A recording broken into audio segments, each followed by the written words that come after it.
Come and listen to my story about a man named Jed. A poor mountaineer barely kept his family fed. And then one day he was shooting at some food, and up through the ground come a bubbling crude.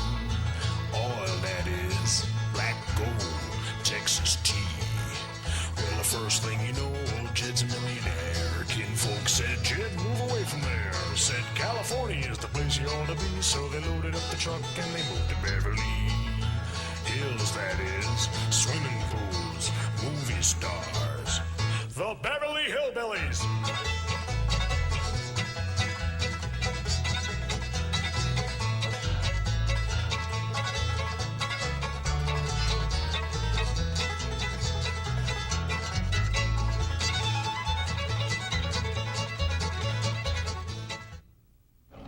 Well, howdy.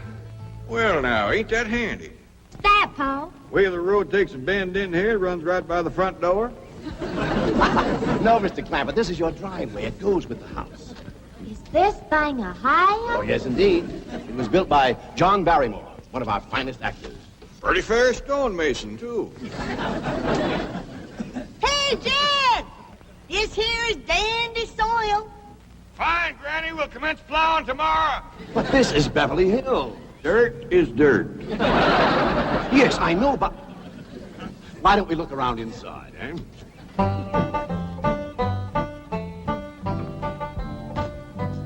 Well, here we are.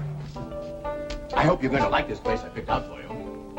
It may be a trifle larger than what you're used to, but I feel a man with $25 million in my bank should live in a manner that... Come in, this is your home.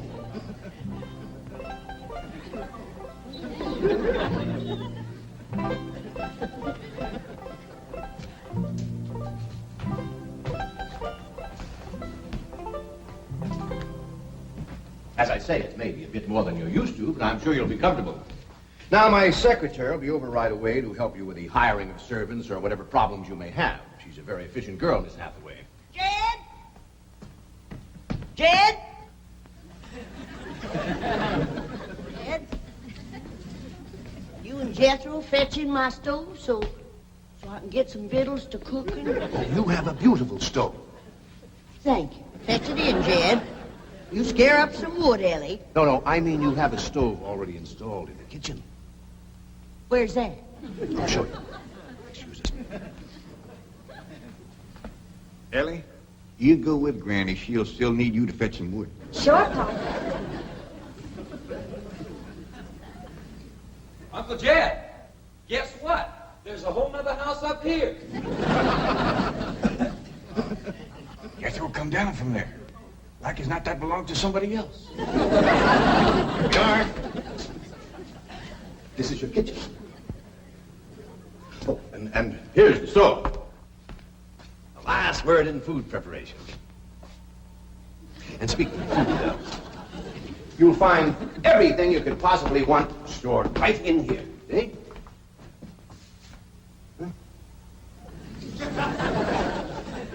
Well, I'll leave you ladies to your culinary delights.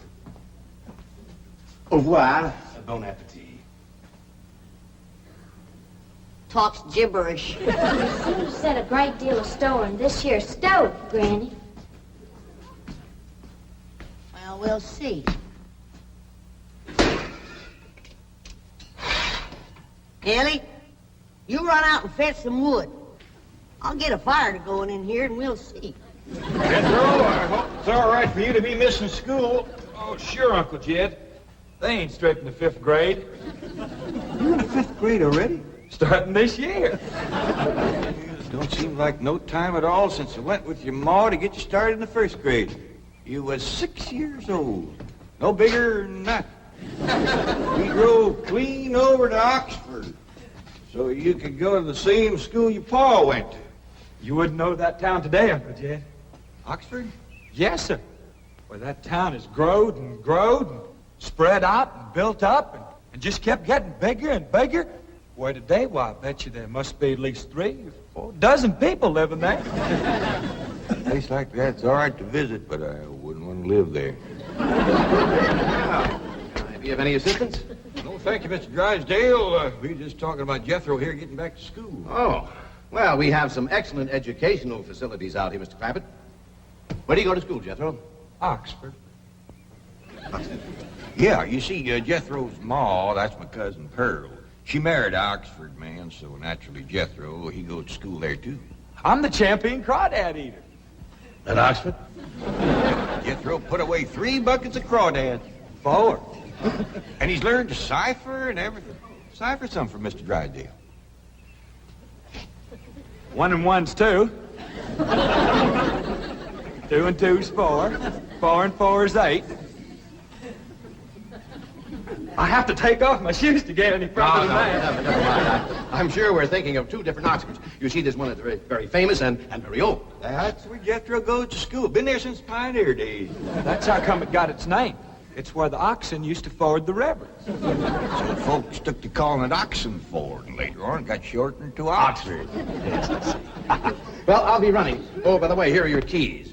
My secretary should be over very soon. Well, thank you very much, Mr. Drysdale, for everything you've been doing for us. Oh, it's my pleasure, Mr. Clampett. You see, I'm not only your banker, I'm your next-door neighbor. Well, say, now ain't that nice? Well, now, why don't you bring your missus over tonight for supper, and I'll have Granny womp up a mess of grits and hog jowl. Well, you see, right now my wife is in Boston. Oh, that's too bad. When'll she be back? Not too soon, fortunately. I'll see you later. Well, thank you, Mr. Drysdale. So long.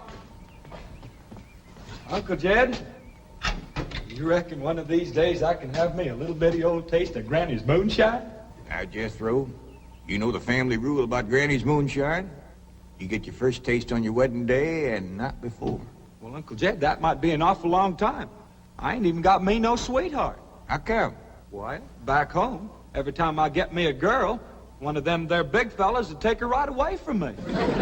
Maybe out here in Beverly Hills. Paul, could I please have the axe? I gotta split some wood for Granny. Fetch it, Jethro.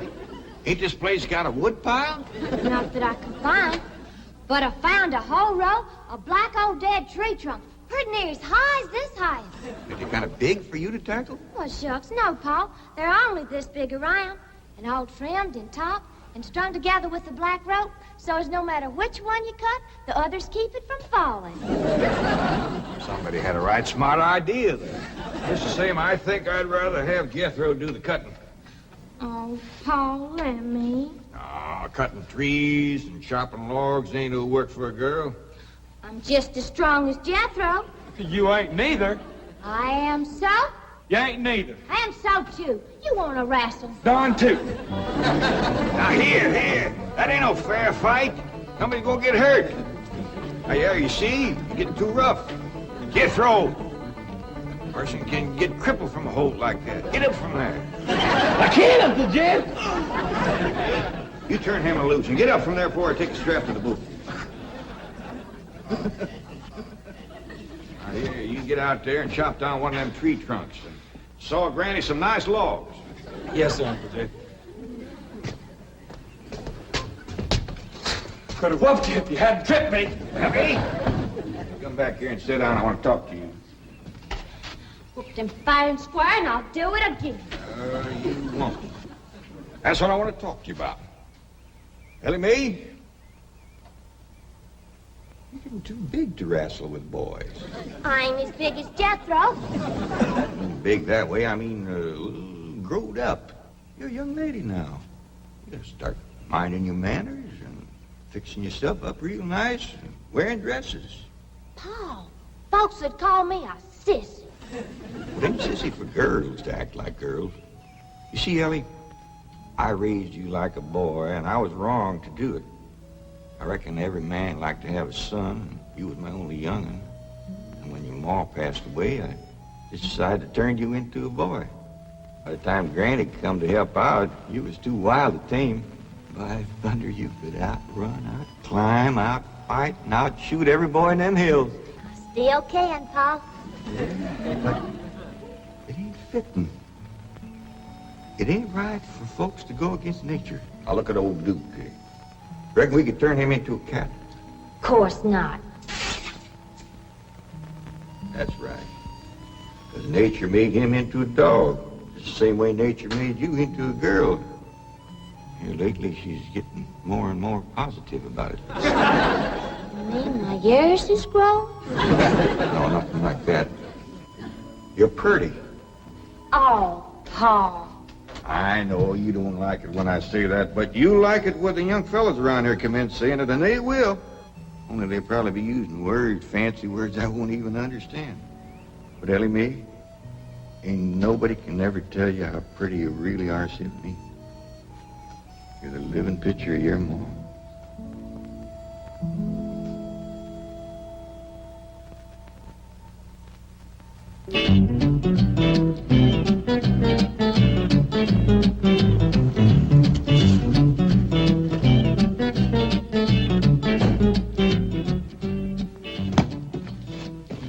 You still here? I thought you were going up to the Clampetts estate. I didn't think it prudent for us both to be absent simultaneously. In the event of crises... The only crises you have to worry about right now is keeping Mr. J.D. Clampett happy. Now get up there. Tell me, how did you like the flamingos? What flamingos?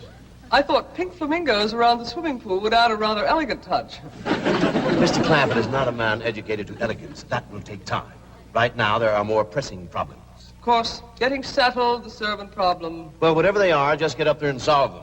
Now, J.D. Clampett is this bank's largest depositor, and I'm making his satisfaction your responsibility. I accept the mantle of responsibility with which you have cloaked my shoulders. And I shall so conduct myself that if this great financial institution shall last 1,000 years, people will still say, this was their finest hour. Handy wood, all right. Got a lot of pitch and tar in it. Ought to burn real good. Yeah. That flimsy grate holds up. Granny, this is top of that tree trunk. You want I should split it up too? No, just leave it outside. Yes, sir. This place ain't even got a wood box. Yeah, folks don't need much wood out here. Remember what Pearl said? It don't get cold. Yeah, I remember. It might not get cold in the day, but it sure freezes solid at night. How you know? I'll show you how I know. Every bit of food in this here storage bin is froze harder than a rock. Yes. Look.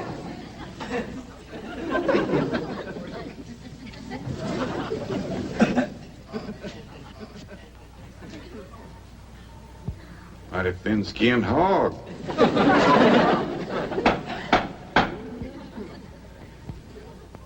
But I'll be doggone. Take me 2 days to thaw out that ham before I can ever cook it.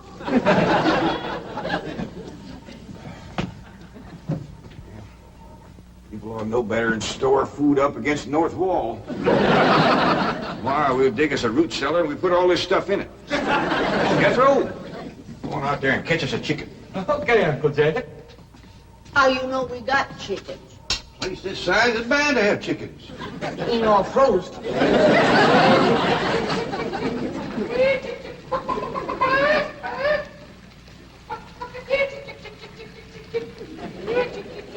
Chick, chick, chick, chick, chick, chick, chick.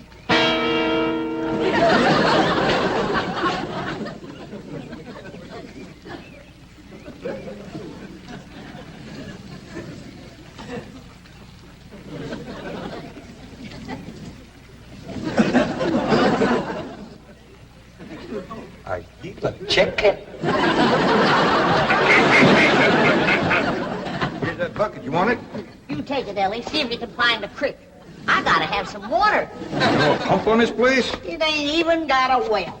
Uncle Jed, Uncle Jed. Yeah, boy. Did you find a chicken? I found something. I ain't sure if it's a chicken, a goose, a duck, or what. Where is it? I couldn't catch it. That thing can outrun a jackrabbit. There ain't no goose or duck. Must be a chicken. If it is, Ma was right about things growing bigger out here. That thing was this high. A chicken? Ah, Jethro. Honest, it's got legs this long. Gibby's on the drumstick. Drumstick ain't much. Whoever gets that neck is eating from now on. It commences here and runs plumb up to here. You ain't forgot what I said about Granny's jug of liquor. I ain't been at Granny's jug. You have your in for it. Honest, cross my heart. Where'd you see this chicken? Down by the cement pond. Cement pond.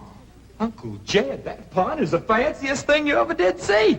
Why, they is steps. So's the cattle can walk right down into it and get a drink. And up at one end, there's a lady standing there made out of rock.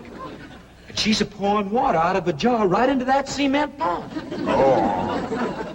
Well, that's how come that big old pink chicken to get away from me. Flew right over the top of that there rock lady, landed in that pond, and swam like an otter. Just flapping them big old pink wings and hollering. What color did you say that chicken was? It's pink. Ain't I told you that stuff would stunt your growth? Miss Granny, I didn't touch a drop. You and me is going to the woodshed. Now, Jethro, you swear to be telling the truth?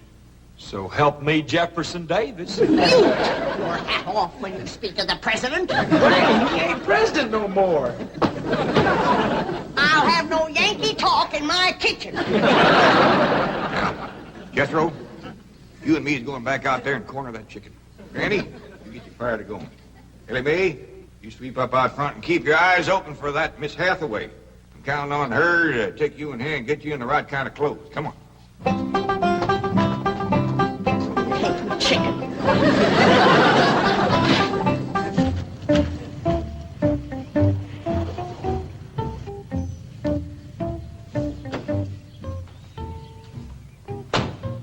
You there, young man.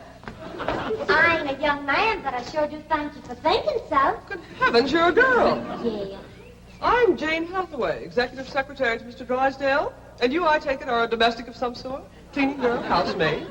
Just what are your duties with Mr. Clampett? Well, he sent me out here to sweep up, but he said you'd take me in hand and get me in the right kind of clothes and everything. Indeed, I shall. We have a complete servant's wardrobe from chef to chauffeur. Come with me. What in the name of Thomas Chippendale is this? Has Mr. Clampett seen this disgraceful and unsightly mound of debris? Oh, yes, ma'am. This is all his.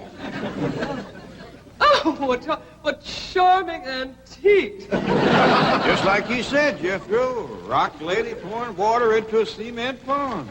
Yes, sir. And over there's where I seen that great big pink chicken. Only thing is, it don't sound like a chicken. It makes a kind of hollering noise.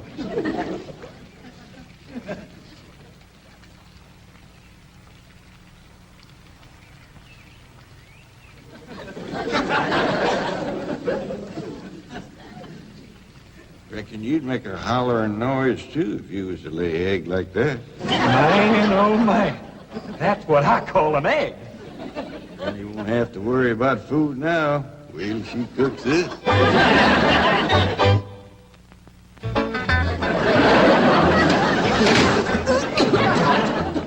That blame city stove don't draw worth nothing. Granny, look at this egg. What's all the smoke? Stove don't work. Probably just a stuffed-up flue. Ain't got a flue, ain't even got a stovepipe. Well, I'll get the shovel and a hoe and rake it out of there. Here, you keep this egg.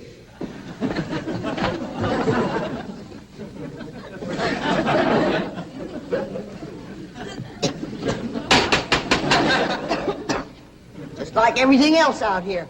Froze solid.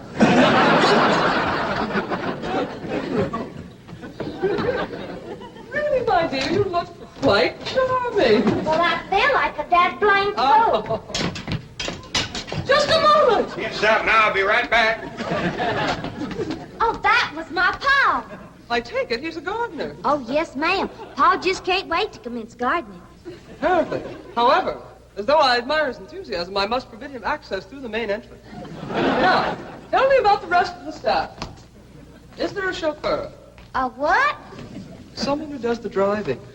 Oh, yes, ma'am. That's Jethro. Of course, I don't reckon he can stay around very long. He's got to get back to Oxford and go to school. Oxford? He attends Oxford University? Well, he just calls it school. Pa went to school there, too. Oh, yes. Old school time. Great pride, those Oxford men. Sorry I couldn't stop before. Granny was having trouble in the kitchen. Pa, do I have to wear this here stuff that Miss Hathaway... No, there can be no appeal from Mr. Clampett's orders. Thank you, ma'am. Glad to see you taking a firm hand. Elly May, that's right pretty. Makes you look taller. She's got me walking on pegs. We'll run in and show Granny. And get rid of those old clothes, dear. Granny, I presume, is the cook. Yes, ma'am, but she ain't too happy about it right now. I shall deal with her directly. Now, let's see. Maid, gardener, cook, chauffeur. Oh, I understand Jethro is an Oxford man. You bet he is. I'm quite anxious to meet him. Don't blame you. Fine-looking young feller. Single, too. And he's on the lookout for a girl. I am only interested in the intellectual rapport which I would naturally have with an Oxford man. I presume you went to Eton as a boy. If I know Jethro, he went to Eton the minute he was born. Yes, of course. I suppose his father matriculated him. I kind of think maybe it was his ma. Oh, well, no matter. At any rate, he's an Eton man. That he is. Matter of fact, Jethro won the Eton championship. Oh, marvelous. What was he champion of? Eton. Yes, I know. But what was it? Cricket? Oh, no, it was crawdad. I don't think even Jethro'd eat crickets. I was referring to the game of Kid, Kid, where's the axe? I bet you, Granny, you talk to Miss Hathaway. And just why does Cook need an axe? I've hit this with everything I could lay a hand to. I even whomped it with an iron skillet. You are supposed to hit it with a croquet mallet. All right, where is it? I don't think I'll tell you. There is a time for work and a time for play. Now then, what are we cooking for Mr. Clampett? Well, I don't know what you're cooking him, but if he wants any victuals from me, somebody better shoot a possum. Possum? You got a better idea? But of course, a nice big fluffy souffle. All right. You shoot it and you skin it. You don't even know what a souffle is. What kind of a cook are you? I'm a cook with a stove that don't draw, food that's froze solid, chickens that can't be caught, eggs that can't be broke, and a smart alecky city woman telling me my business. That's what kind of a cook I am. Mind your tongue, little woman. I can have your job. You sure can, and the sooner the better. Jethro's coming, and just wait till you see what he's got. Thank heaven. Now I can have an intelligent conversation. Look, Granny, I caught that big chicken. I hope it ain't as tough as its egg. That is a flamingo. Oh, no, ma'am. That's my nephew, Jethro. Jethro, say hello to Miss Hathaway.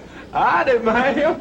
That's the ding dangest chicken you ever did see. You go to school at Oxford? Yes, ma'am. I'm in the 5th grade. Stop dragging and wring that chicken's neck. Elly May! No, stop, you barbarians. Don't harm one feather of that beautiful bird. I've taken just about as much as I'm going to take from you. Yeah, Granny. Elly, you get the fire going under the big kettle outdoors. Young lady, where is your maid's uniform? I ain't going away. Oh, yes, you are. No, I ain't. Oh, yes, you are, if I must subdue you forcefully. I wouldn't try Hey, that. don't! Don't! Tried to tell you. Let me out. You trust me. I'll set on her, Elly. You get the fire to go. Now, here, Granny. Come on, let her up. Get off of her. You are discharged. All of you. Sacked. Fired. You are the most incompetent, insubordinate, belligerent group of domestics it has ever been my misfortune. Hathaway! Ah, Chief, you're just in time to help me take disciplinary action. You're fired. I've already told them. Not them, you. These people are the Clampetts. Clampett? Yes, that's right. Now go back to the office and pick up your severance pay. You are through. Now, Mr. Drysdale, hold on a spell. I reckon there's been a kind of a misunderstanding. But this little lady's been a right big help to us. Why, she fit in just like one of the family.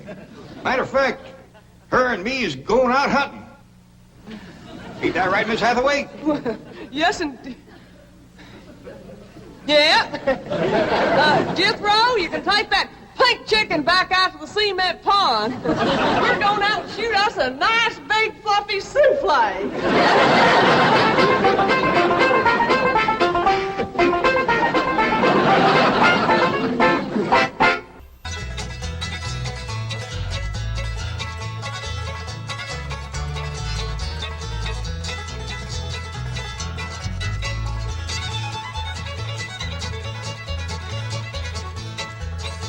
Well, now it's time to say goodbye